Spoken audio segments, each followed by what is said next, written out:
سابق secretary election commission کنور دلشاد کا کہنا ہے کہ یہ 2018 والا الیکشن کمیشن نہیں ہے، یہ 2025 کا الیکشن کمیشن ہے، جس کے پاس توہین الیکشن کمیشن کے الزام میں 3 سال کی سزا کا بھی اختیار ہے۔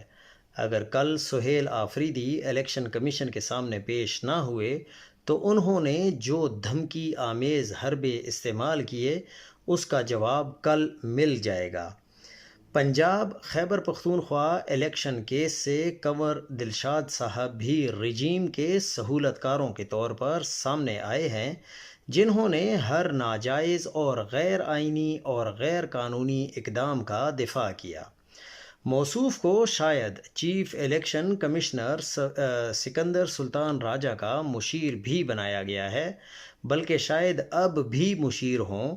ایک طرف عدالتوں سے اختیار لے رہے ہیں کہ وہ سیاستدانوں کو نااہل نہ کر سکیں، اور الیکشن کمیشن کو مصنوعی طاقت کے کشتے کھلا رہے ہیں کہ وہ پاکستان کے اکلوتے فارم 45 کے وزیر اعلیٰ کے خلاف کارروائی کرے۔